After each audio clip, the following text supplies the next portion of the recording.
여러분 안녕하십니까? 뉴스가 있는 저녁을 시작합니다. 오늘 뉴스가 있는 저녁은 내홍을 겪고 있는 국민의힘 선대위 소식, 그리고 병상 확보에 비상이 걸린 채 어린이들에게 확산되고 있는 코로나19 감염 상황 등을 살펴보겠습니다. 먼저 오늘 준비한 주요 내용을 안기령 앵커가 소개합니다. 전해 주시죠. 예, 오늘의 주요 소식 정리해드립니다. 국민의힘 이준석 대표가 조수진 공보단장과의 갈등 끝에 모든 선대위 직책을 내려놓겠다고 선언했습니다. 윤석열 후보와도 다시 껄끄러운 관계가 되며 대선을 앞두고 파장이 예상됩니다. 더불어민주당 이재명 후보가 마이클 샌델 하버드대 교수와 공정과 정의를 주제로 화상 대담을 나눴습니다. 양도세 중과 유예를 정부가 반대한 데 대해서는 대선 뒤에도 할 수 있다고 밝혔습니다. 아들의 입사 지원서로 논란이 된 김진국 청와대 민정수석이 사과하고 자리에서 물러났습니다. 국민의힘 윤석열 후보 장모의 차명 부동산 의혹이 추가로 제기됐습니다. 부인 김건희 씨의 전시회 경력 의혹도 취재했습니다. 첫 소식입니다. 더불어민주당 이재명 대선 후보가 정의란 무엇인가의 저자 마이클 샌델 하버드대 교수와 대담하면서 공정한 경쟁의 보장을 강조했습니다. 국민의힘 윤석열 후보는 코로나19 비상대책회의를 처음 주재하면서 정부를 비난하고 특단의 대책을 언급했습니다. 권민석 기자입니다. 이재명 대선 후보가 공정과 정의를 주제로 마이클 샌델 하버드대 교수와 온라인으로 만났습니다. 김건희 씨 허위 학력 논란으로 윤석열 후보의 공정 이미지가 흔들리자 보란 듯이 이슈 탈환에 나선 겁니다. 미국 아이비리그의 상류층 자녀 진학 실태를 토대로 능력주의가 불평등을 심화한다는 샌델 교수 지적에 Allocating jobs and social roles based on merit is a good thing. If people have an opportunity to compete fairly for jobs based on their ability to do the job well, not based on who their parents were. 이 후보도 부모 경제력이 자녀 학벌로 이어지는 게 우리 현실이라고 맞받았습니다. 다만 청년층의 기회가 줄어 경쟁이 심화하면서 취약계층과 소수자의 할당제마저 폐지하자는 주장이 나오는 건 위험하다고 우려했습니다. 힘든 곳은 더 많이 배려한다. 그 경쟁의 룰에서 실질적 평등이 가능하도록, 형식적 공정이 아니라 실질적 공정이 가능하도록 하는 그런 배려를 하는 게 바로 정치의 역할이 아니겠냐. 반면 윤석열 후보는 국민의힘 차원의 코로나19 비상대책회의를 처음으로 주재했습니다. 먼저 정부가 성급하게 위드 코로나를 밀어붙여 자영업자를 사지로 내몰았다고 날을 세웠습니다. 모든 책임은 문재인 대통령에게 있다면서 공공병원을 코로나 전담 병상으로 전환하는 특단의 대책이 필요하다고 강조했습니다. 현재 이 코로나 대처 상황이라고 하는 것은 거의 국난 수준이라고 할 수 있고, 국가 최고 의사결정권자인 대통령의 오판이 부른 참사라고 할 수 있습니다. 심각한 방역 상황을 고리로 현 정부의 실책을 부각해 정권 교체 여론을 자극하려는 의도가 깔린 것으로 보입니다. 윤 후보는 또 확진된 임산부가 병원을 못 구해 구급차에서 출산한 사례를 들어 의료 시스템이 붕괴 직전이라고 비난했습니다.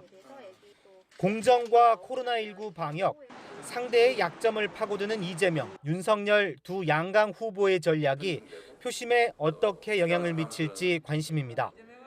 YTN 권민석입니다.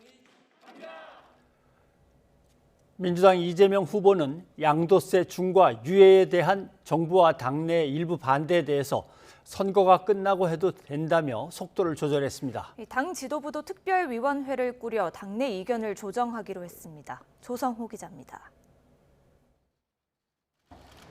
김부겸 국무총리는 다주택자 양도세 중과를 한시적으로 미루자는 민주당 이재명 후보의 제안을 강하게 비판했습니다. 정부를 믿고 집을 처분한 사람이 피해를 보게 되고 정책에 대한 신뢰도 떨어뜨린다며 동의하기 어렵다고 지적했습니다. 정부 정책에 대해서 전혀 말하자면 동의를 하지 않은 분들이 지금 시기에 조금 우리가 말하자면 여유 공간을 준다고 해서 그분들이 이렇게 이제 매물을 내놓을 거다. 그건 저희들은 조금 납득하기 어렵고요. 청와대와 당내 일부의 반대에 이어 김 총리까지 가세하자 이 후보도 서두르지 않겠다는 뜻을 내비쳤습니다. 정부 입장에선 원칙이 훼손된다고 생각할 수 있는 걸 이해한다면서 대선 이후 추진해도 된다고 밝혔습니다. 현 정부의 그 제도 개선을 좀 요청도 드리고 또 입법도 저희가 시도하지만 서로 동의가 안 되면 몇 달 후이기 때문에 선거 끝난 후에 얼마든지 할 수 있는 일이라는 생각도 듭니다. 송영길 대표는 이 후보의 다주택자에 대한 양도세 중과 일시 완화 제안이 대단히 합리적이라며 힘을 실었습니다. 문재인 대통령도 부동산 정책 실패를 인정했고 잘못한 정책은 반성하고 바꿔나가야 한다며 당위성도 강조했습니다. 저희 민주당이나 우리 이재명 후보는 문재인 정부의 부동산 정책에 대한 반성적 고찰을 통해서 변화를 하려는 거지 그대로 따라가려는 정부면 어떻게 새로운 정부가 될 수가 있겠습니까? 다만 이 후보와 발을 맞추기로 했습니다. 관련 법안들을 의원총회에서 다루되 찬반 양론을 가진 의원들이 두루 참여하는 특별위원회를 꾸려서 이견을 조정하기로 했습니다. 시간을 두고 매물에 미치는 효과를 포함해 정책 변화의 실효성 등을 논의하면서 반대하는 의원들을 설득해 이 후보를 뒷받침하겠다는 취지로 풀이됩니다. 이재명 후보가 속도 조절에 나서면서 다주택자 양도세 문제를 두고 청와대 정부와 직접적인 대립은 일단 피하게 된 모양새입니다. 그러나 선거 국면과 맞물려 집권 여당이 부동산 세제 정책에 혼선을 불러왔다는 지적은 피하기 어려워 보입니다. YTN 조성호입니다. 청와대 김진국 민정수석이 아들의 입사 지원서 논란이 불거진 지 하루 만에 사퇴했습니다. 문재인 대통령은 사의를 즉각 수용했습니다. 국민의 눈높이에 맞지 않는다고 판단해 서둘러 진화에 나선 것으로 보입니다. 백종규 기자입니다. 김진국 청와대 민정수석이 아들의 입사 지원서 논란 하루 만에 불명예 퇴진하기도 했습니다. 지난 3월 취임 이후 9개월 만에 자리에서 물러난 겁니다. 문재인 대통령은 사안이 엄중하다고 판단해 김 수석의 사의를 서둘러 수용했습니다. 문재인 대통령은 21일 김진국 민정수석의 사의를 수용했습니다. 즉각 사의 수용은 불공정 이슈가 확산하는 것을 차단하고 이 상황을 조기에 진화하려는 의도로 해석됩니다. 공직기강을 다잡아야 할 청와대 민정수석의 아들이 이른바 아빠 찬스를 시도했다는 것 자체가 큰 부담이기 때문입니다. 또 자칫 의사결정을 미룰 경우 임기 말 국정 운영에 큰 부담이 될 수 있다고 판단한 것으로 보입니다. 청와대 고위 관계자는 문 대통령의 사의 수용 배경에 대해 국민께서 느끼실 정서 앞에 청와대는 즉시 부응해야 한다는 취지라고 밝히기도 했습니다. 앞서 김 수석 아들은 기업 입사 지원 과정에서 아버지가 민정수석이다. 아버지께서 많은 도움을 주실 것이라고 자기소개서에서 논란이 일었습니다. 이에 대해 김 수석은 사임 인사에서 아들이 부적절한 처신을 한 것은 자신의 불찰이라며 문재인 정부의 정의와 공정을 향한 의지와 노력은 온전하게 평가받길 바란다고 강조했습니다. 결국 문재인 정부 청와대 민정수석실의 순환사는 김 수석까지 이어진 셈입니다.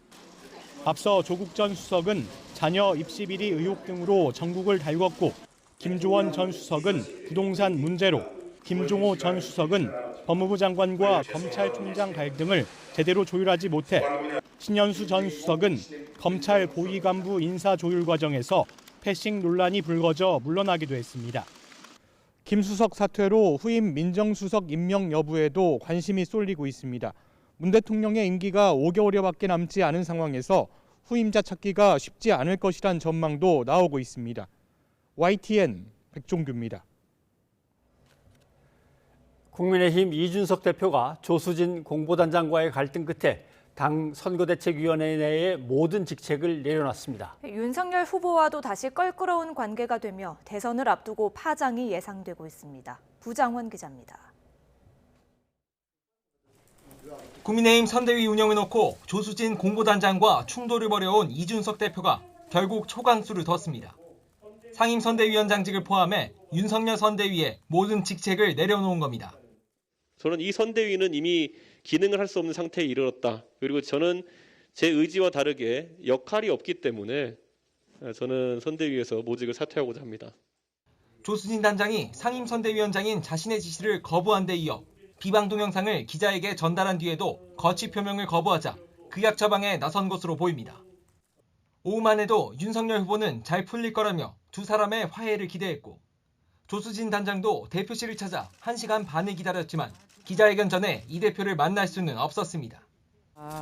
제가 나이가 몇 살 좀 위잖아요.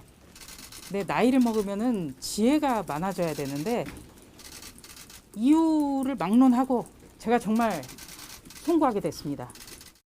이 대표는 비판을 감수하겠다면서 윤석열 후보를 향해서도 사태가 커질 때까지 어떤 명을 내렸는지 모르겠다며 선대위의 모든 책임은 후보가 지는 거라고 날을 세웠습니다. 우리 총괄위원장님께서 하여튼 이 문제는 나한테 맡겨달라고 후보는 조금 있어라. 내가 이 문제를 알아서 처리하겠다고. 원톱인 김종인 위원장은 이준석 대표를 만류한 것으로 전해졌지만 선대위에 대해선 덩치만 큰 항공모함으로 깎아내리며 전면 개편을 시사했습니다. 이대로는 갈 수가 없다고 나도 생각해요. 그래서 이 선대위 안에서 할 수 있는 일이 뭐냐 이랬을 적에 내가 그래서 쉬운 말로 기동 헬기를 띄울 수밖에 없다 이렇게 생각을 하는 거예요. 일각에서는 이 대표의 사태가 후보 배우자인 김건희 씨의 논란을 덮고 실무형 선대위로 전환하기 위한 배수진이라는 분석도 나옵니다.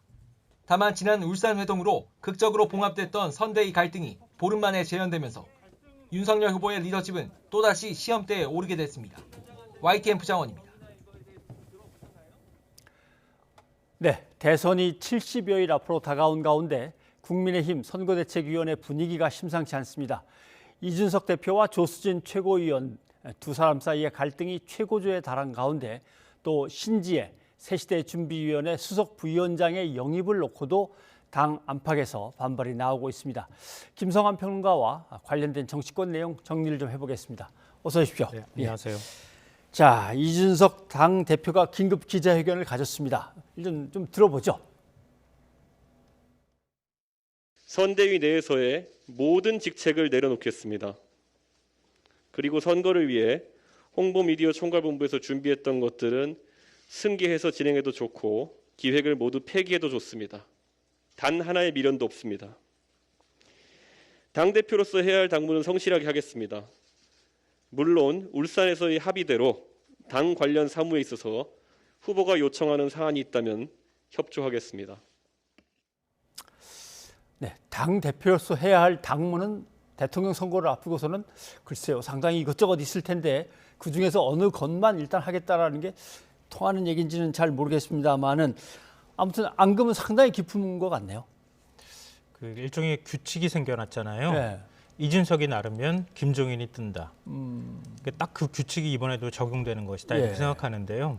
그러니까 이준석 대표의 움직임을 그냥 단순히 조수진 지금 이제 공보단장과의 갈등 이렇게 생각하는 것은 너무 이제 표피적인 피상적인 분석이라고 생각하고요. 그동안에 굉장히 잠복되어 있는 불만이 터트러진 것이다.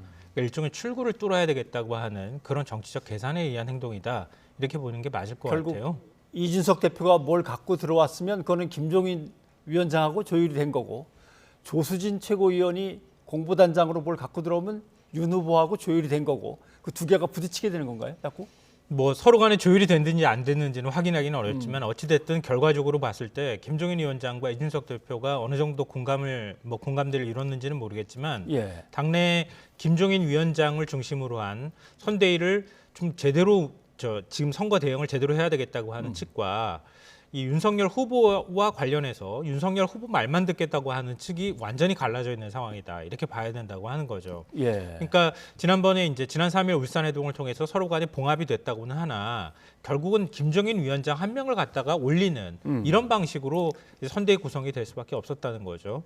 종합상황실을 만들었다 하더라도 종합상황실의 역할이라든가 아니면 존재감은 거의 지금 없는 상태거든요. 그러니까 사사건건 김종인 위원장이 뭔가를 얘기할 때마다 윤석열 후보하고 말이 엇갈리는 현상들이 나타났던 거죠. 뭐 예를 들면 통합정부와 관련되는 부분도 그랬고 백조 편성에 관한 얘기도 오락가락했고요. 추경 편성에 관한 부분도 그랬고. 그러니까 뭐든지 이렇게 다 부딪히는 현상이 나타난다는 거죠. 당이 일사불란하게 대응하지 못하고 있다고 하는 불만들이 많았을 거고요. 결국은 거기에 확 불을 붙인 게 윤석열 후보의 배우자 김건희 씨와 관련된 리스크가 터진 걸 겁니다. 예. 근데 아마 김종인 위원장을 비롯해서 이준석 대표도 역시 마찬가지지만 곧바로 사과하기를 바랬을 거예요. 근데 윤석열 후보 그렇지 않았잖아요. 그렇죠. 지금도 사과가 제대로 진정성 있게 했느냐는 걸 의심받고 있는 상황입니다. 그러면서 계속 지지율은 빠지는 현상이 나타났고 이대로 가다가는 진짜 안 되겠다는 생각들, 위기감이 굉장히 커진 상황이었을 거라는 거죠. 근데 윤석열 후보는 지금 전혀 그런 데 대해서 신경을 안 쓰는 상황이라는 거죠. 그러니까 그런 상황에서 이준석 대표가 어떤 방식으로든 파열구를 뚫어서 김종인 위원장이 선대위를 장악력을 높이는 방식으로 가야 되겠다. 이런 판단을 했을 거라고 보입니다. 예. 그러니까 바로 오늘 김종인 위원장이 얘기를 하잖아요. 그러니까 항공모함 얘기를 하면서 이제는 기동헬기를 띄워야 될 때가 됐다 이렇게 얘기를 하는 게 마치 짠듯하게 이렇게 반응이 나온다고 하는 건 그만큼 서로 간의 불만이 크다는 걸 보여주는 거죠.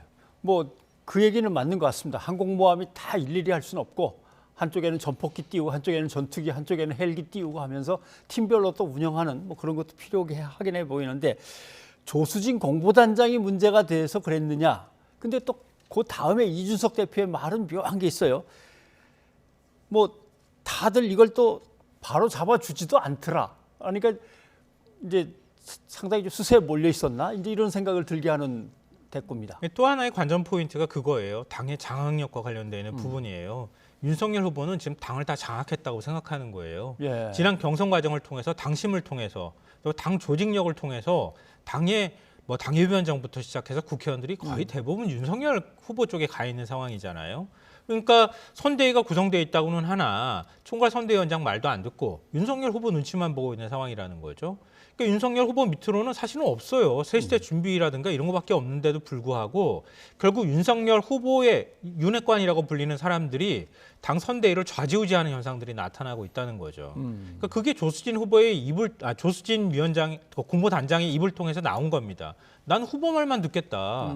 이렇게 나오고 난 다음에 지금 결국은 이준석 대표의 불만이 폭발한 것이 아닌가. 네. 그러니까 이런 당의 장악력을 그대로 유지하게 될 경우에는 김한길 세시대 준비위원장이 들어와 있는 게 정계 개편을 위한 목적이다 이렇게 얘기가 나오는 것처럼 결국 지방선거의 공천 문제라든가 선거에 승리를 하든 패배를 하든 윤석열 당을 만들 것이냐 아닌가에 관한 문제로 연결이 되면서 당의 장악력을 완전히 이준석 대표가 윤석열 후보한테 잃어버리는 결과로 이어질 것이다라고 하는 위기감이 있는 거죠. 문제는 이준석 대표가 공보단장, 조수진 공보단장의 사퇴를 맨 처음에는 압박을 하더니 이번에 와서는 아예 사퇴를 하든 말든 뭐 사과를 오든 말든 이렇게 얘기하는 걸로 봐서는 다시 자기 생각을 돌이킬 만한 가능성은 좀 없어 보이나요? 이번에는 쉽지는 않을 것 같아요. 근데 지난번에는 이제 울산 회동을 통해서 일종의 태업이든 파업이든 했잖아요. 예. 그건 이제 목적의식이 있었던 거예요. 김종인 위원장을 데려다 놓으면 되는 거죠. 예. 그럼 해소가 되는 갈등이었는데 지금은 그러면 어떻게 해야 되느냐. 김종인 위원장의 당 선대위 장악력을 높이고 김종인 위원장이 하다못해 조수진 공보단장을 쳐내버리는 거죠. 예. 당내 네거티브 하지 말자고 그러는데 네거티브 하잖아요. 제일 선봉에 서서 지금 네거티브 하거든요. 말을 안 듣는다는 얘기거든요. 그런 사람들을 좀 쳐내는 작업들을 하게 될 텐데 다시 이준석 대표가 나 그러면은 이제 들어갈 거야 라고 해서 선대위 또 들어간다? 하하. 이 모양새가 이상하잖아요. 자, 아마 그나저나 그러기는 그럼 어려울 거라고 생각할 겁니다. 윤석열 후보는 당장 이거 풀고 지금 어떻게든 다시 선대위를 정상으로 돌려야 되는데 뭐라고 얘기를 하는지 좀 들어보죠. 그래도 조수진 그 최고위원이 대표를 찾아가서 좀 잘 사과를 하고 이렇게 해서 두 분 사이 관계를 잘 매듭짓는 것이 당과 이 또 이 정권 교체를 위해서 바람직한 게 아니냐. 그래서 제가 보기에는 두 분 다 이 문제가 원만하게 잘 정리되지 않겠나. 좀만 기다려 보시죠. 예. 뭐 내가 이렇게 해결하겠습니다라고 얘기는 안 하고 기다려 보시죠. 뭔가 좀 어떻게든 다른 쪽에다 얘기를 좀 해놨으니까 이런 뜻인 것 같은데. 오늘 이준석 대표의 발언 중에 굉장히 흥미로운 발언이 있어요. 선거는 결국 후보가 책임지는 것이다. 몇 차례에 걸쳐서 그 얘기 강조했다고 하는데요. 지난번에 김종인 위원장 당에서 모셔올 때 그때도 똑같은 얘기했어요. 선거는 후보가 책임지는 것이다. 이 얘기는 뭐냐면요. 당신이 책임져야 할 거를 지금 행동해야 한다. 당신이 책임지는 것이다. 일종의 압박을 하는 거거든요. 지금 윤석열 후보의 리더십이 시험받고 있는 거예요. 결국은 말하면 모든 것의 갈등의 그 핵심에는 윤석열 후보가 있다고 보는 거예요. 그러니까 윤석열 후보의 리더십이 의심받고 있는 겁니다. 그러니까 지금 당이 움직이지 않고 있는 것, 사실 윤석열 후보가 갖지 못하고 있는 정책적인 측면의 경험, 그런 면에 있어서 토론도 지금 안 되고 있는 상황이잖아요. 그렇죠. 그럼 그걸 보완하기 위해서 다른 사람을 데려왔으면 믿고 맡겨줘야 하는데 맡기지 않고 윤석열 후보가 마치 검찰 조직 움직이듯이 자기 밑에 수하처럼 쫙 사람들 넣어놓고 그리고 일사불란하게 그쪽으로 움직이는 쪽으로 자꾸 가려고 그런다는 거예요. 근데 그게 대응을 잘하면은 모르겠는데 지금 대응을 잘못함으로 인해서 당이 위기에 빠졌다고 하는 얘기가 나오는 상황인데도 불구하고 이준석 대표가 바로 반응을 보였는데도 하루가 지나서야 저런 반응이 나온다는 거예요. 뭔가 굼뜨기도 하고 뭔가 윤석열 후보는 움직이기 싫어서 마지못해서 움직이는 듯한 반응이 나온다는 거죠. 이런 게 지금 국민의힘이 뭐 내분이든 어떤 형태든 가지고 있는 근본적인 문제가 아닌가 싶습니다. 알겠습니다. 또 하나 이제 넘어야 될 산이 있는데 신지혜 한국여성정치네트워크 대표가 당으로 뭐 직접 들어온 건 아닙니다만 새시대 준비위원회로 영입이 됐습니다. 이거 뭐 논란이 많았습니다. 지금도 뭐 비난이 계속 일고는 있는데 자 신지혜 대표가 뭐라고 설명하는지를 한번 좀 들어보시죠. 양아치와 조폭 가운데 조폭을 누구에 비유한 겁니까? 제가 제 입으로 말씀드리기 조금 부끄럽지만 제가 윤석열 후보님을 뵐 때 스크린에서 봤었을 때 걸음걸이나 아니면 체형이나 이런 걸 보고 조폭처럼 느껴졌었어요. 네. 근데 직접 만나 뵈니까 스크린과는 좀 사뭇 다르더라고요. 어떻게 다르던가요? 생각보다 소탈하시고 그다음에 다른 사람의 이야기를 굉장히 잘 경청하시는 느낌을 받았습니다. 그런데 보니까 진보 진영에서도 비판의 목소리가 크더라고요. 예상은 하셨겠죠? 제가 아직 많이 부족해서 많은 분들을 모두 설득하지 못했어요. 그러나 지금 있는 대선 날짜는 계속해서 다가오고 있고 저희한텐 저도 그렇고 유권자들한테도 선택이 남아 있습니다.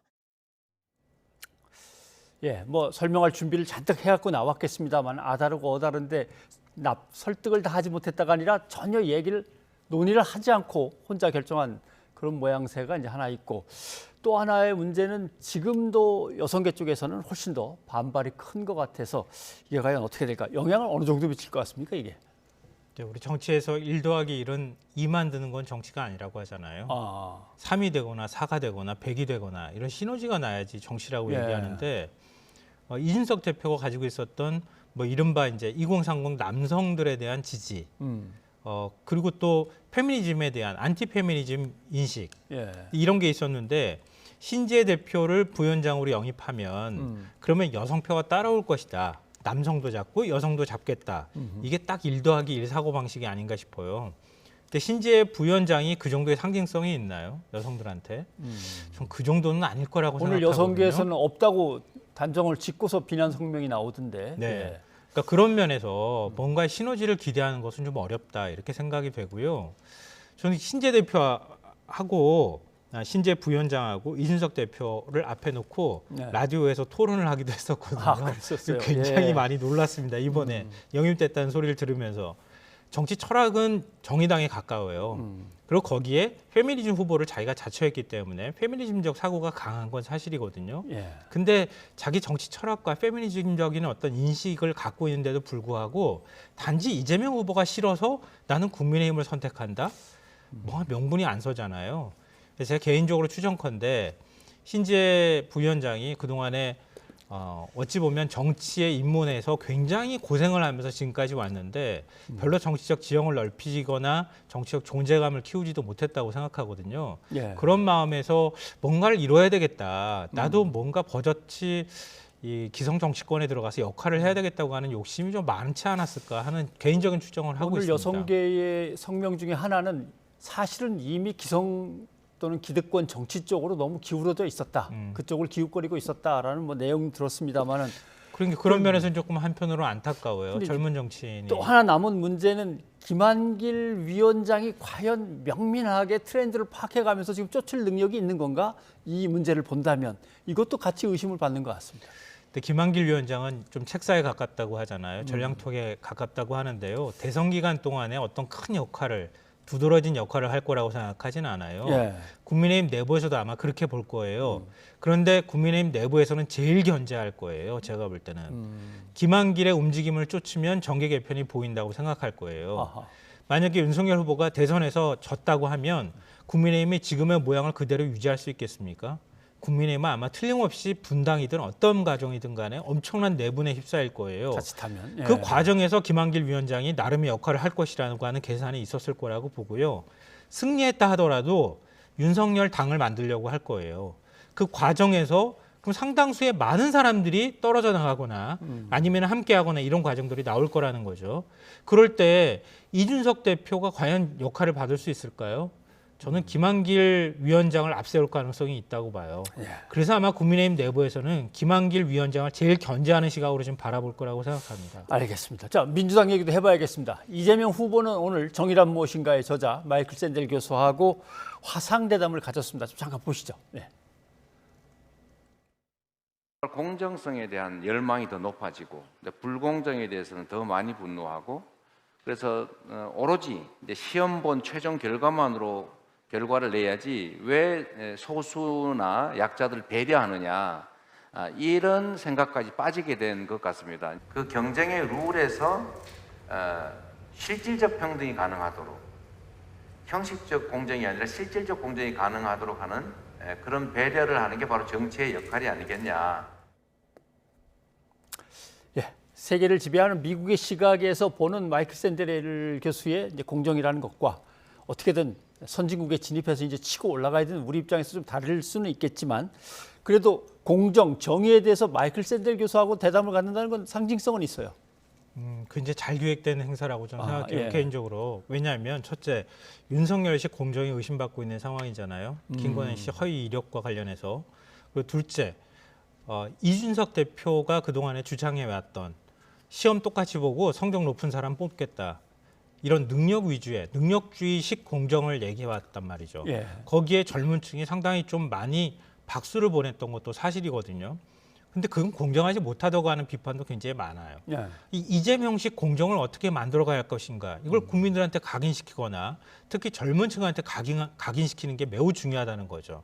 그러니까 그래야 이재명이 지향하는 정치적 지향점이라든가 공정의 방식들에 대한 국민적 이해도가 높아진다는 게 있고요. 예. 마지막으로 왜 이 시점이냐는 것에 대해서 이건 굉장히 흥미롭게 바라봐야 될 부분이 지금 입시철이에요. 입시철. 네.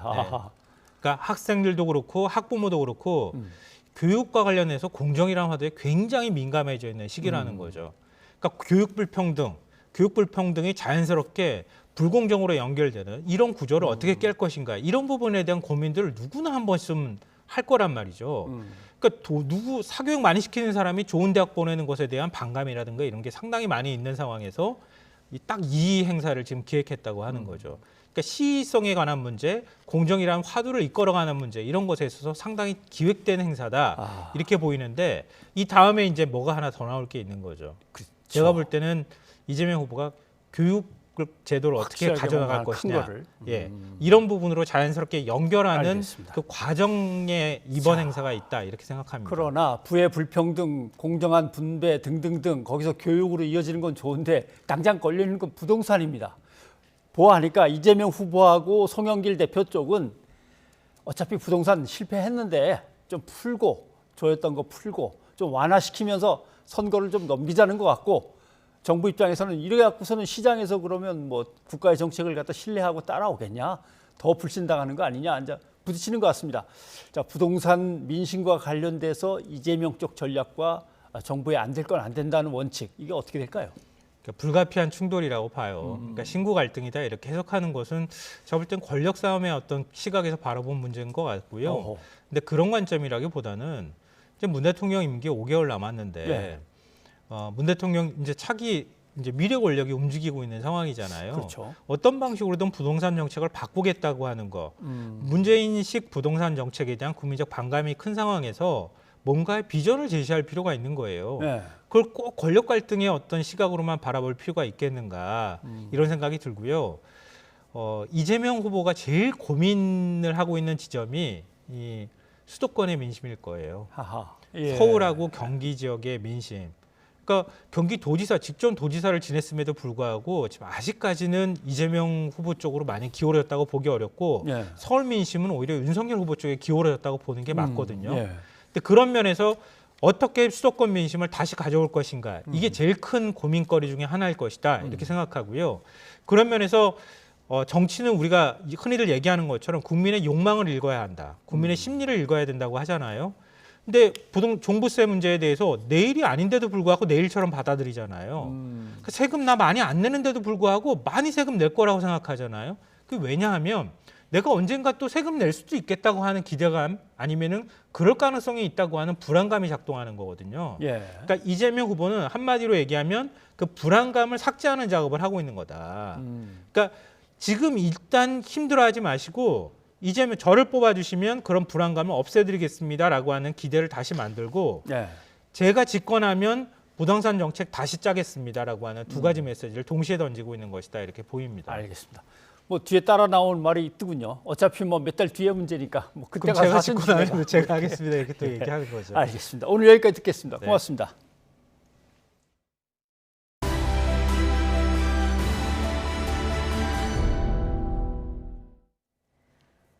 윤석열 검찰의 고발 사주 의혹과 관련해 고위공직자 범죄수사처가 손준성 검사와 국민의힘 김웅 의원을 재판에 넘기는 쪽으로 가닥을 잡은 것으로 전해졌습니다. 이제 시점이 관건인데요. 내년 대선을 앞두고 있어 고심이 깊어지고 있습니다. 한동호 기자입니다. 윤석열 전 총장 시절 검찰이 야당에 여권 정치인 등 고발을 사주했다는 이른바 고발 사주 의혹. 공수처는 윤 전 총장 측근이던 손준성 검사에 3차례 영장을 청구하는 등 초강수를 두었지만 모두 기각돼 사실상 수사 동력을 잃었습니다. 이에 공수처는 손 검사를 불구속 기소하는 선에서 고발 사주 의혹 수사를 사실상 일단락하기로 내부 방침을 세운 것으로 알려졌습니다. 특히 손 검사와 공모관계인 김웅 의원도 직접 기소가 가능하다는 내부 결론을 내린 것으로 전해졌습니다. 공수처법엔 검사와 판사, 고위경찰에 대해서만 직접 기소할 수 있다고 명시돼 있고 범행 당시 김 의원은 고위공직자 신분도 아니었지만 관련 조항에 따라 손 검사와 공범관계로 묶어 함께 기소할 수 있다는 판단입니다. 다만 손 검사 밑에 있던 성모 검사와 임모 검사는 직권남용의 공범이 아닌 지시를 받은 상대방으로 간주해 불기소 가능성이 높은 것으로 전해졌습니다. 그러나 윤석열 국민의힘 대선 후보는 연루됐다는 내부 진술을 확보하거나 소환 조사 등을 거치지 않아 현 단계에서 결론을 내릴 수 있을지 미지수입니다. 이제 관건은 처분 시점입니다. 손 검사는 이른바 판사 사찰 의혹에도 연루됐는데 지난해 윤 후보 지시로 재판부 사찰 의혹 문건을 작성하고 배포한 데 관여한 혐의로 입건된 상태입니다. 이에 대한 조사도 이뤄져야 하지만 손 검사가 지병으로 입원 치료를 받으면서 관련 소환 조사가 무기한 연기된 상태입니다. 공수처 내부에선 손 검사의 고발 사주 관련 혐의만 우선 기소해야 한다는 의견과 판사 사찰 의혹 수사까지 마치고 한꺼번에 기소해야 한다는 주장이 논의된 것으로 전해졌습니다.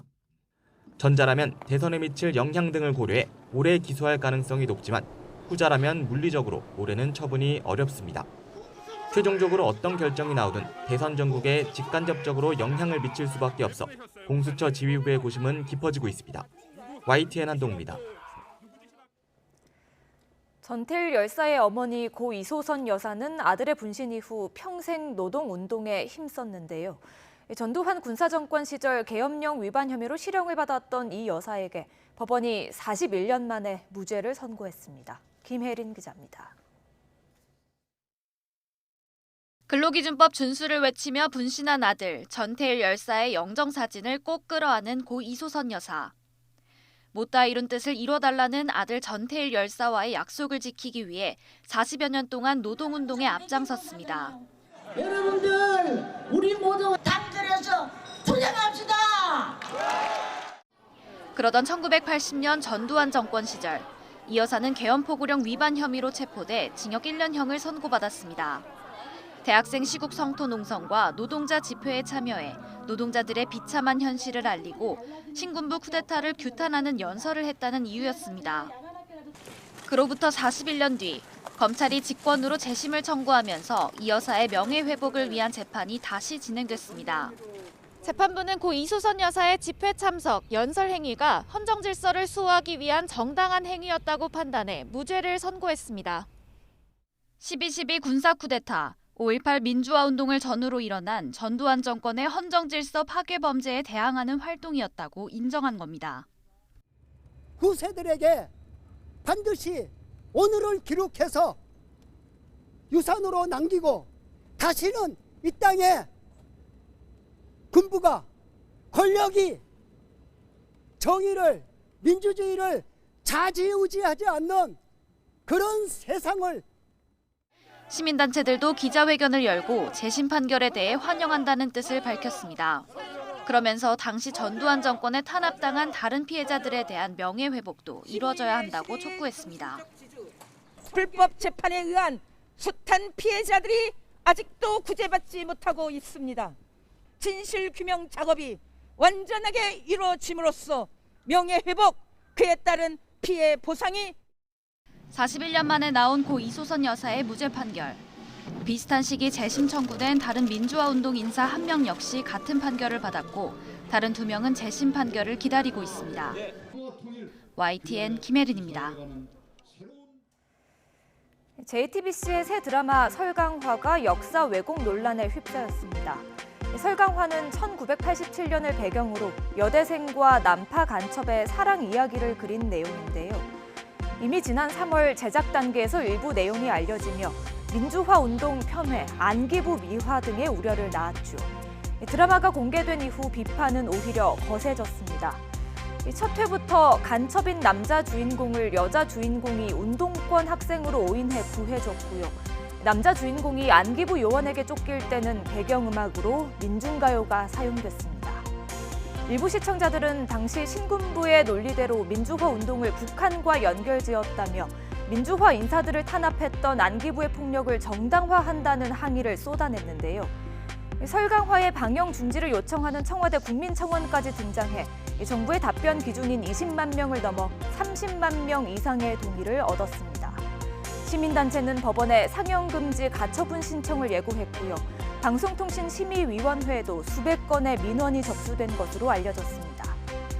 제작에 참여한 기업들에 대한 불매 운동까지 전개되자 해당 기업들도 서둘러 광고 협찬 철회 등을 선언했고요. 관련 주가도 하락해 시가총액이 1,000억 원 넘게 줄어들기도 했습니다. 1987년 고문으로 사망한 고 박종철 열사 측은 드라마 설강화에 대해 명백한 왜곡이라고 비판하면서 역사를 다룰 때는 신중함과 책임감을 가지고 접근해야 한다고 밝혔습니다. 국가가 국민을 향해서 폭력을 휘두르고 국민의 삶을 파괴하면서 정권을 유지했던 그런 역사가 너무나 되풀이 되었잖아요. 네네. 그랬을 때 저희가 그러면서 그럴 것 관련된 가해자가 있고 피해자가 여전히 있는 그런 아픈 역사를 다룰 때는 그 콘텐츠를 만드시는 분이 더한 무게를 가지고 봐야 됩니다. 그래서 철저하게 진실에 기반되지 않고서는 그것을 가상으로라도 배경으로 써서는 안 된다고 봅니다.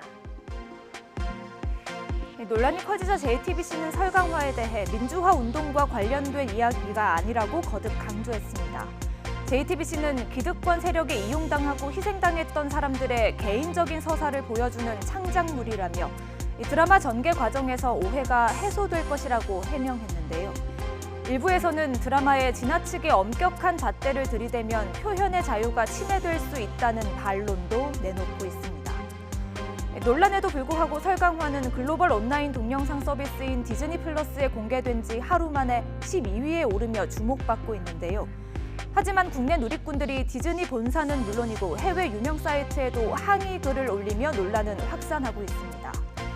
미국의 온라인 커뮤니티인 레딧에 글을 올린 누리꾼은 당신들이 넷플릭스에서 나치를 미화하는 로맨스를 본다면 어떻게 하겠느냐고 적기도 했는데요. 앞서 지난 3월 SBS 드라마 조선구마사가 역사 왜곡과 중국풍 논란으로 방영 2회 만에 폐지 결정됐죠. 설강화가 조선구마사의 전철을 밟게 될지 아니면 논란을 잠재우고 돌아선 시청자들의 마음을 돌릴 수 있을지 주목됩니다. 뉴스가 있는 저녁 안규령입니다.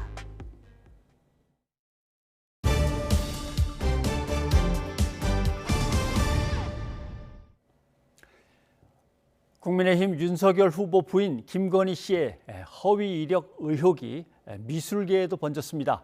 김 씨가 경력에 쓴 삼성미술관 기획 이력이 그 논란의 대상입니다. 뉴스가 있는 저녁에 김자양 PD가 취재했습니다.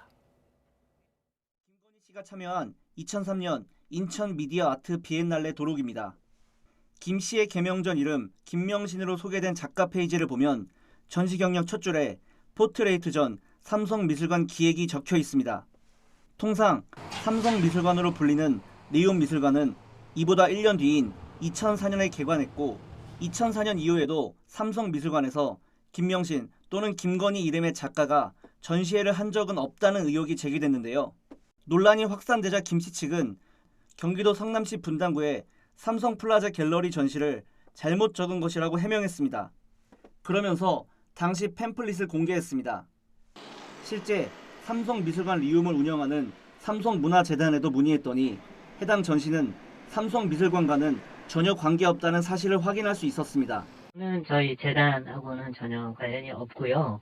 그 당시에 거기가 어떻게 운영됐고 이런 부분들은 저희가 관여한 사항이 아니기 때문에 저희가 알고 있는 사항이 전혀 없습니다. 아마 그 김건희 씨도 본인이 삼성미술관이라는 부분이 삼성플라자라고 얘기를 한 거잖아요. 그것만 보더라도 저희 삼성문화재단이 운영하는 미술관인 삼성미술관 리움이나 호암미술관이나 호암갤러리라고 관계없다는 거는 명확한 거니까요. 삼성미술관과는 관계없는 삼성플라자에서 전시회를 연 뒤 삼성미술관이 기획했다고 경력을 적은 상황. 그렇다면 당시 삼성플라자 갤러리 전시에 함께 참여한 작가들은 이를 어떻게 바라볼까?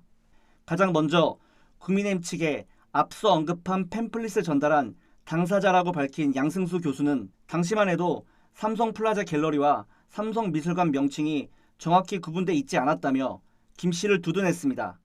당연히 있죠. 저도 그렇게 생각을 했죠. 그때 당시에는. 왜냐하면 자꾸 기업들이 팔고 이름을 바꾸고 갈라쓰고 하는 상황 속에서는 당연히 그게 착각할 수밖에 없는 상황이었어요. 그때 당시 초년생들이었잖아요. 나이가 젊을 때잖아요. 다들. 하지만 다른 작가들의 시각은 달랐습니다. 삼성플라자 갤러리하고 삼성미술관하고는 하늘과 땅 차이라고 생각하시면 돼요. 그 삼성미술관 리움에서 초대받으면 정말 국내에서는 최고 작가들만 초대를 받는 거라고 생각하시면 되거든요. 약간 그런 거를 의식하고서 실수 오기는 아닌 것 같고 제 느낌에는. 또 다른 작가는 미술계에서 갤러리와 미술관은 완전히 다른 개념이라면서 역시 고의가 의심된다는 의견을 밝혔습니다. 그렇다면 일반 미술계의 평가는 어떨까?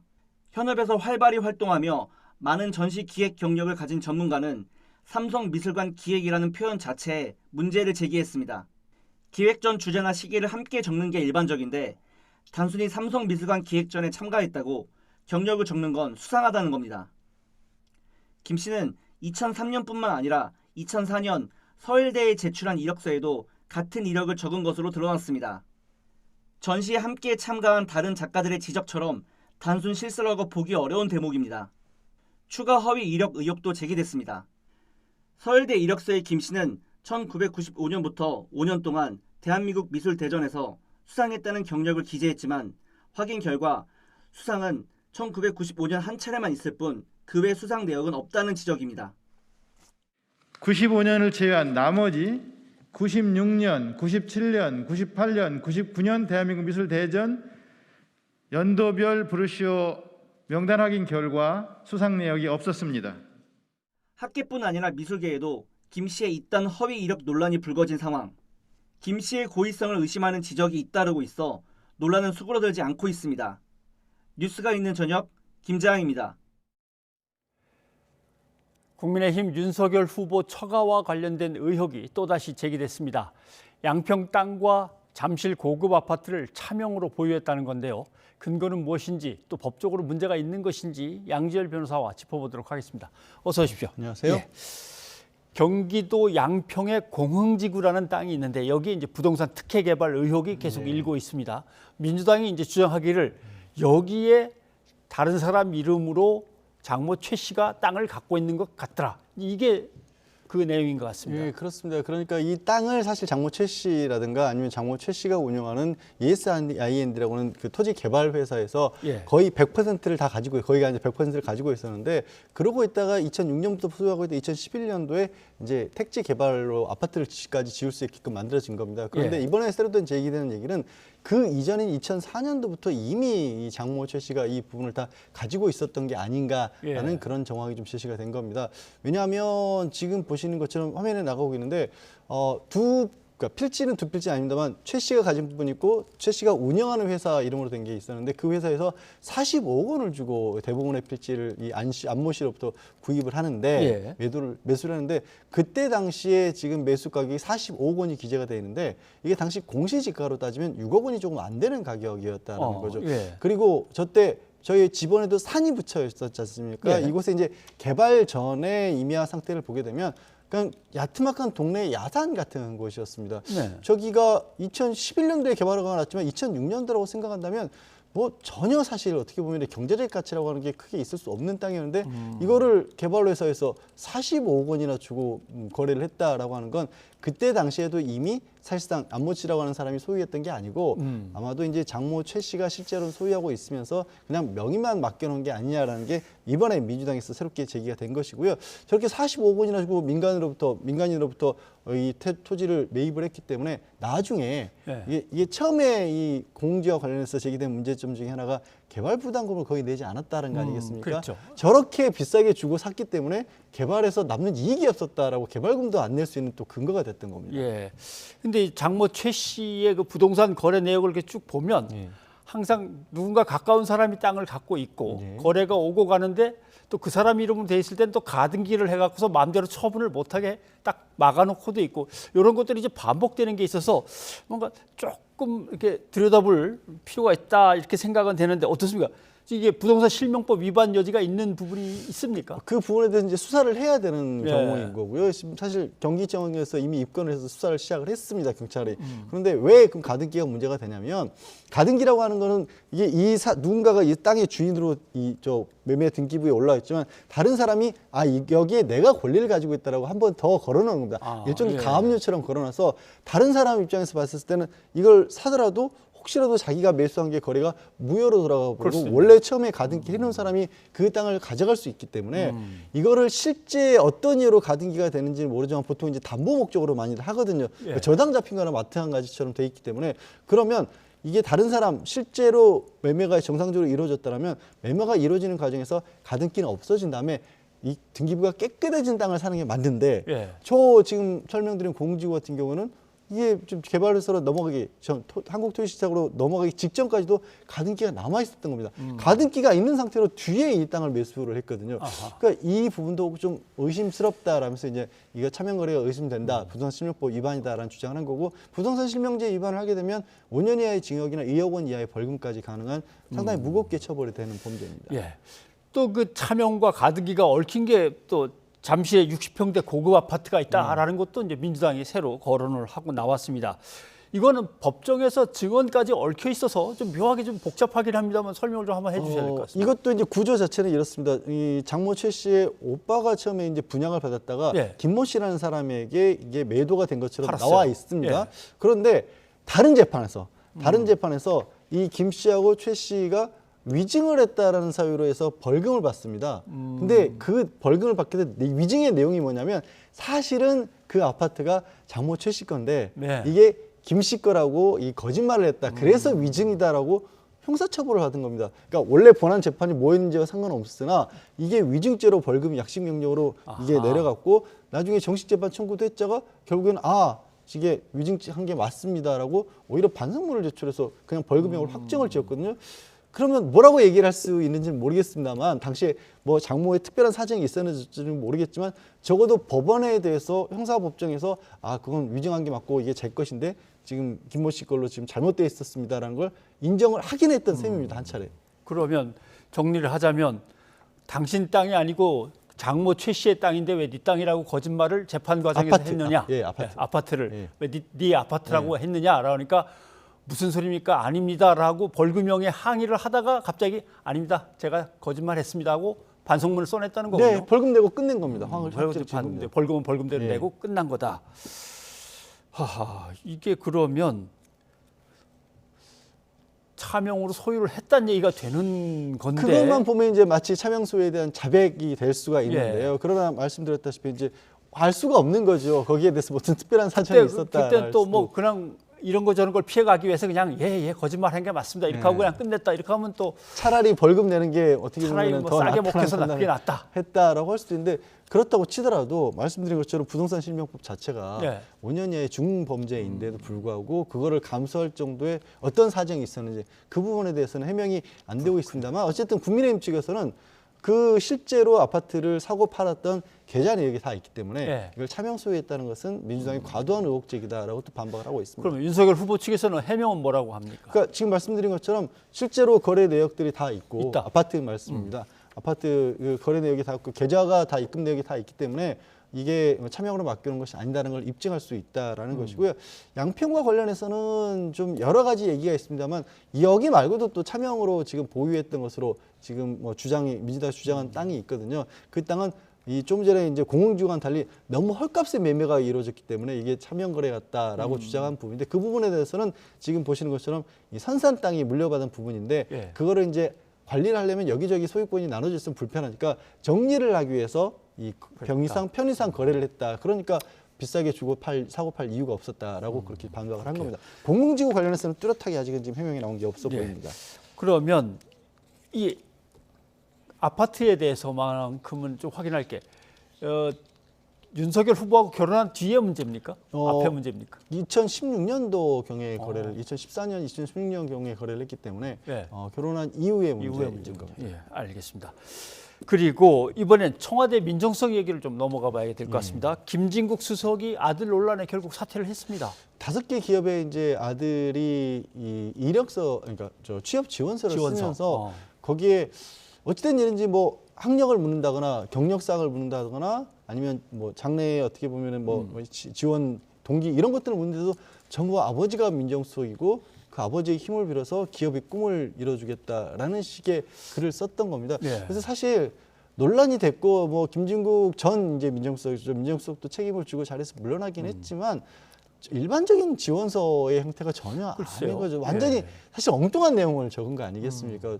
그래서 저게 하여튼 뭐 고의성이 있었다고 봐야 할지 어쨌든 본인은 저렇게 해서는 안 될 상황인데 여기서 본인이라고 하는 건 이제 저 지원서를 쓴 아들 얘기입니다. 당사자 얘기가 취업이 너무 하고 싶어서 하지 말아야 할 일을 했다라고 그렇게 반성을 한다라고 다 인정을 했습니다. 일단 뭐 사정은 있지만 뭐 더 이상 설명을 안 하고 그냥 잘못했습니다라고 하는 거 보니까 뭐 나름대로 설명할 수 있는 어떤 근거들이 조금 있는지는 모르겠는데 뭐 구태여 물러나는 마당에 뭐 그럴 게 있겠습니까? 그냥 물러나는 것 같습니다. 김진국 전 수석 같은 경우에도 공무원이기 때문에 모든 분야에 있어서 흠결이 있다면 가족과 관련된 부분이더라도 자신이 책임지는 게 맞다라고 그렇게 얘기를 했습니다. 근데 사실 민정수석이라는 자리가 남을 판단하고 검증하는 자리이기 때문에 엄격하게 하는 건 맞는 것 같습니다. 그동안의 모든 민정수석들이 사실은 다 호된 어떤 시련을 겪었죠. 청와대, 그러니까 문재인 정부 들어서 유난히 그런 일들이 많았었죠. 뭐 조국 전 민정수석도 그랬었고, 물론 이제 법무부 장관 뒤에 있었습니다만, 김재원 전 수석이라든가 김종호 수석 같은 경우도 뭐 본인의 뭐 재산과 관련된 부분이라든가 인사와 관련된 부분인데, 공교롭게도 대부분의 경우에 실제 이전 정권과 비교해 봤을 때 큰 차이점은 검찰과 관련된 부분에 있어서 검찰 출신이 아니었고요. 검찰 출신이 아닌데 검찰과 관련된 어떤 좀 개혁과 관련된 갈등을 빚었다. 물론 개별적인 사유들은 조금씩 다 다르긴 합니다만 그런 부분이 오히려 더 공통적으로 좀 꼽히는 부분이긴 합니다. 그렇군요. 네, 오늘 여기까지 하겠습니다. 양 변호사님 고맙습니다. 고맙습니다.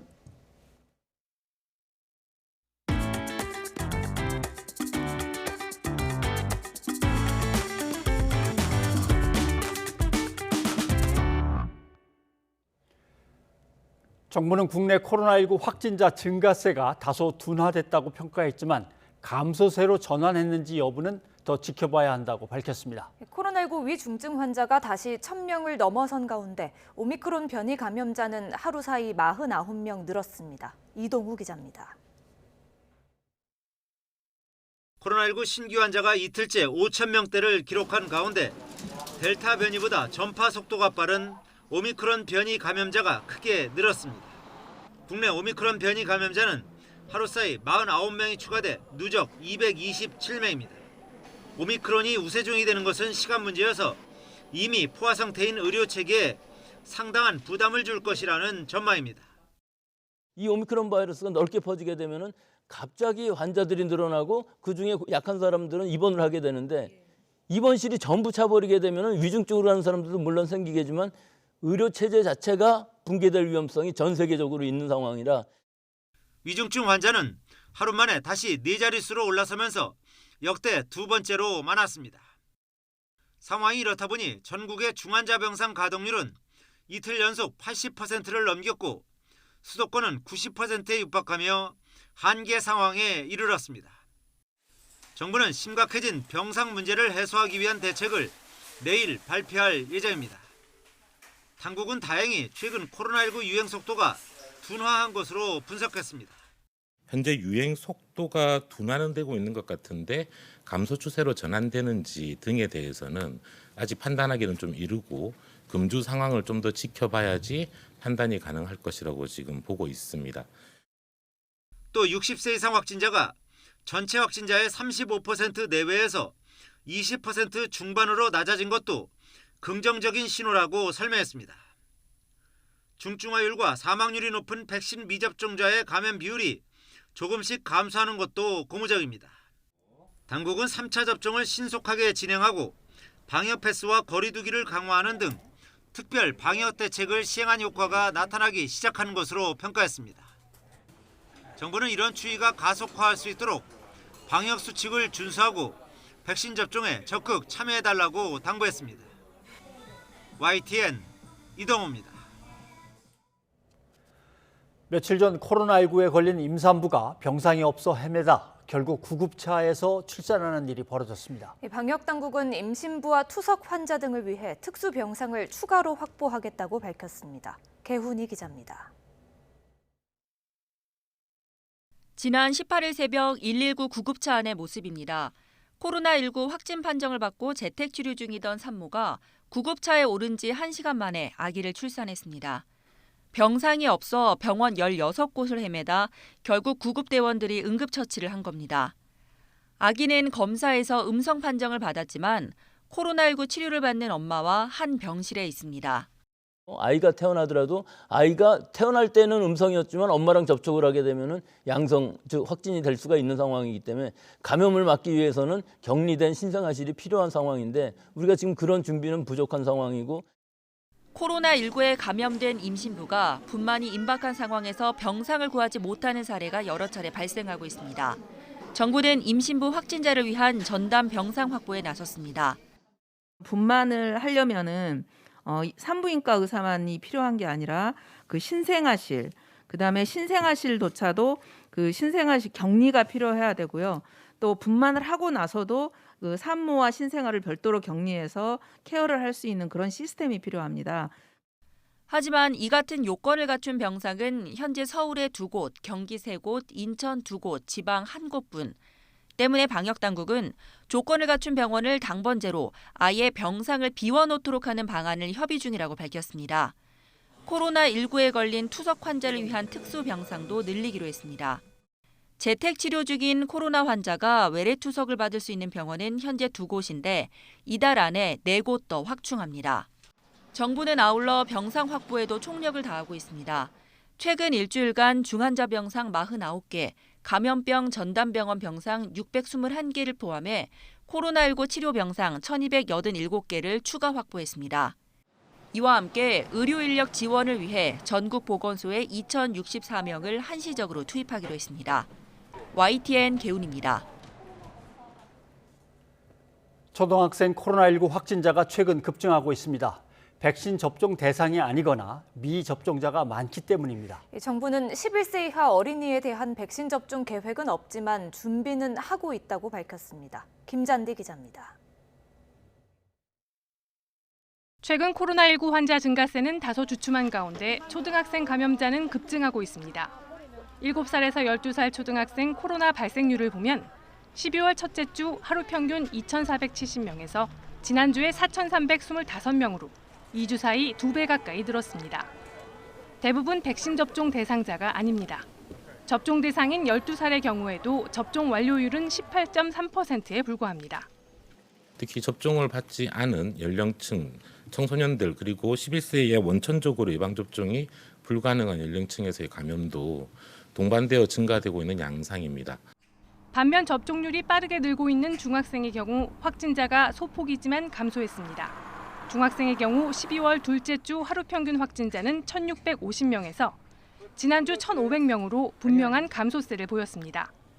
방역당국은 코로나19 감염 위험성이 커지고 있기 때문에 예방접종도 하지 않고 반대로 수업은 정상적으로 하면서 코로나에 감염되지 않는 길은 없다고 강조했습니다. 또 청소년 예방접종률이 높아지면 예방접종을 하지 못하는 사람들을 보호하는 효과도 있다며 백신 접종을 당부했습니다. 10대 확진자가 늘면서 미접종 감염자 중에는 중증 질환으로 입원 치료를 받고 있는 사례도 19명에 이릅니다. 이에 방역당국은 현재 5살에서 11살 백신 접종을 계획하고 있지는 않지만 준비는 하고 있다고 밝혔습니다. 이미 미국과 이스라엘, 유럽 등 여러 나라에서 11살 이하 어린이에 대한 백신 접종을 진행하고 있다며 사례를 모니터링하고 있다고 설명했습니다. 당국은 그러나 접종이 허가된다 해도 5살에서 11살에 대한 방역 패스 적용은 검토하고 있지 않다고 덧붙였습니다. YTN 김잔디입니다. 전북 익산의 한 유치원에서는 원아와 가족 등 20명이 한꺼번에 오미크론 변이 판정을 받았습니다. 광주광역시에서도 처음으로 오미크론 확진자가 발생했습니다. 김민성 기자입니다. 전북 익산의 한 유치원. 지난 17일 코로나19 최초 환자가 나왔는데 일주일도 안 돼 50명 넘는 원아와 가족들이 추가 확진됐습니다. 정밀 검사 결과 일단 20명이 오미크론 확진자로 파악됐습니다. 익산의 유치원 관련해서 총 확진자가 64명에 이릅니다. 현재로는 전라북도는 이 모든 확진자에 대해서 오미크론 변이로 판단을 내리고 대응을 한다는 말씀을 드리고, 익산시는 어린이집과 지역아동센터 등 관련 시설에 휴업 명령을 내리고 학교 주변 다중이용시설에도 자체 휴업을 권했습니다. 학교 주변의 학원을 비롯한 PC방과 태권도 등 실내 체육시설에 대해서도 12월 31일까지 자체 휴원을 권고합니다. 전북 부안 어린이집에서도 오미크론 집단 감염 의심 사례가 나왔습니다. 방역당국은 익산 유치원에서 수업한 강사가 부안 어린이집에도 갔던 것으로 보고 역학적 관련성을 파악하고 있습니다. 지역 보육기관과 교육시설에서 오미크론이 계속 확산하면서 학부모들의 불안도 점점 커지고 있습니다. 광주에서는 동구의 한 공공기관 직원 3명이 오미크론 감염자로 판명됐습니다. 역학조사 결과 이들이 방문한 식당 종사자와 손님 등 모두 6명이 추가 확진됐습니다. 광주 첫 오미크론 사례로 그 수가 더 늘어날 가능성도 있습니다. 이들과 접촉했던 확진자 8명도 역학적 연관성이 있는 것으로 밝혀졌습니다. 방역당국에서 최초 감염 경로를 역학 조사 중에 있습니다. 전파 속도가 훨씬 빠른 오미크론 변이가 국내에서도 곧 우세종이 될 것이라는 우려가 점점 더 현실화하고 있습니다. YTN 김민성입니다.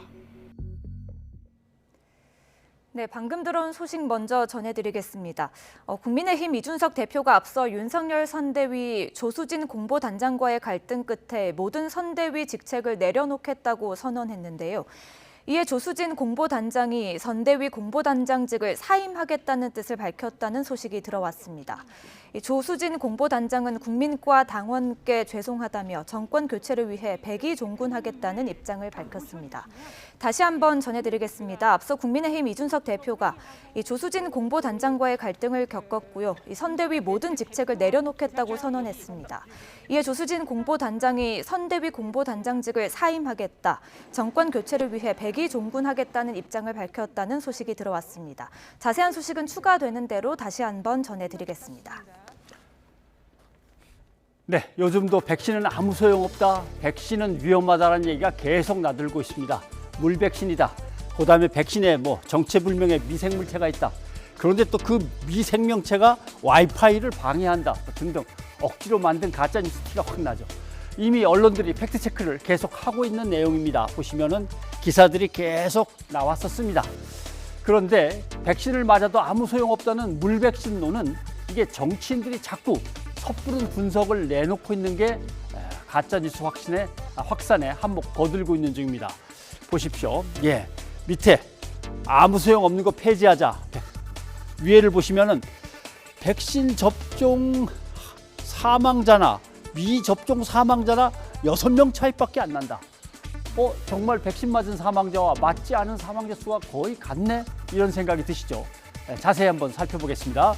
예, 보시면 코로나19 백신을 국민의 80%가 이미 다 맞았습니다. 그러니까 백신 감염에서 이제 돌파 감염이 나오기 시작하니까 실제로 보시면 미접종에서 생긴 거나 접종에서 생긴 거나 꽤 숫자가 많습니다. 그런데 여기서 중요한 거는 사망자가 나올 때 저 많은 접종자 중에서 나오는 사망자, 이 미접종 쪽에서 나오는 사망자가 어떻게 비슷하냐라고 하는 거죠. 그런데 문제는 엄청나게 많은 사람들이 접종을 했으니까 사망자도 저쪽에서 많이 나오는 건 틀림없습니다. 또 하나의 문제는 이쪽은 주로 증상이 약한 젊은 사람들이 많이 속해 있고 저쪽은 나이가 많으신 고령층, 위험한 분들이 많이 속해 있고 이런 것들을 모두 따져야 되는 거죠. 그러니까 예를 들면은 99%가 백신에 접종했으면 거의 모든 감염자와 사망자는 다 백신 접종한 사람 쪽에서 나오게 되는 거죠. 이런 통계적인 착시가 계속 나올 수 있기 때문에 접종 완료 10만 명당 몇 명, 접종 완료하지 않은 미접종자 10만 명당 몇 명, 이런 식으로 비교를 해봐야 됩니다. 그렇게 따진 걸로 그래프를 새로 그리면 이렇습니다. 자, 똑같은 10만 명당 미접종군과 2차 접종 완료군의 감염 발생률 한 2배 차이 나죠. 위중증 환자가 되는 확률도 한 10배 정도 차이가 납니다. 사망할 수 있는 확률도 9배 정도 차이가 나죠. 그리고 백신에서 미생물이 나왔다. 이거는 의사가 주장한 건데 여기에 대해서는 전문가들도 뭐라고 지적할 가치도 없는 황당한 내용이라고 말을 합니다. 대한의사협회 윤리위원회 제소를 앞두고 있습니다. 보십시오. 의사가 만드는 가짜 뉴스는 의사들이 막아야 한다라는 청년 의사의 보도입니다. 의사협회가 토론회를 가졌습니다. 잘못된 정보를 유통하는 의사는 의사협회가 강력 대응해야 한다라는 얘기가 나왔습니다. 변상욱의 앵커 리포트였습니다.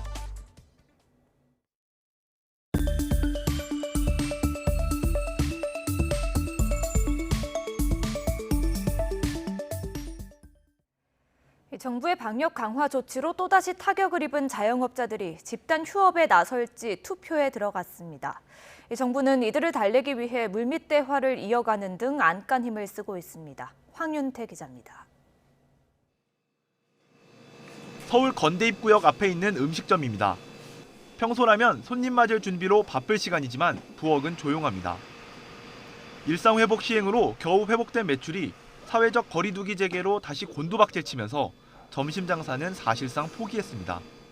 구체적이고 실질적인 보상 금액이 없기 때문에 그런 부분을 저희가 과거에 계속 요청을 했지만 어차피 30만 원 팔고 20만 원 팔고 해도 적자기 때문에 인근에 있는 카페도 거리두기 재개 이후 매출이 다시 나락으로 떨어졌습니다.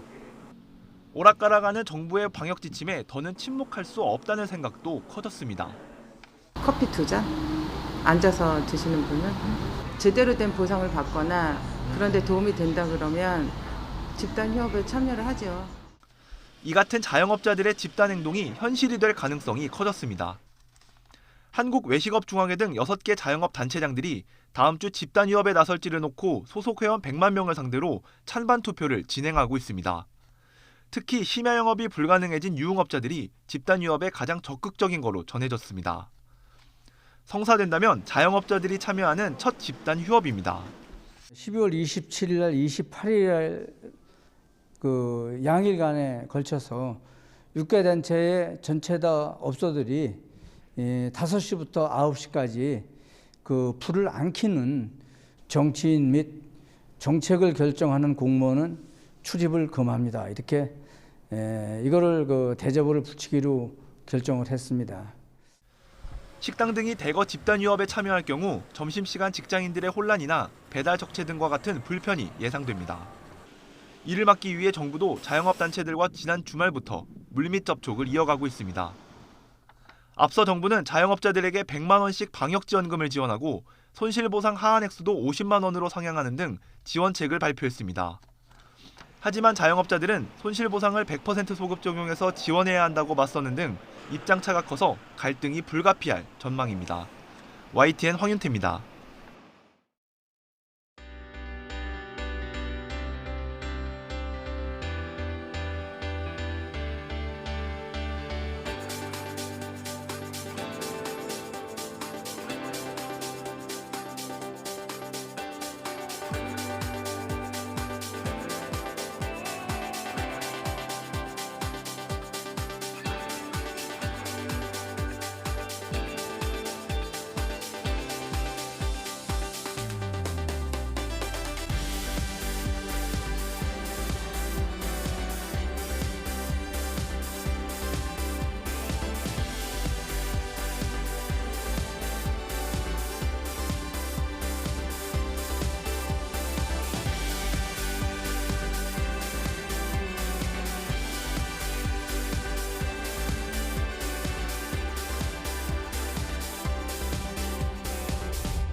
네, 오늘 뉴스가 있는 저녁은 여기까지입니다. 저희는 내일 다시 찾아뵙겠습니다. 여러분 고맙습니다.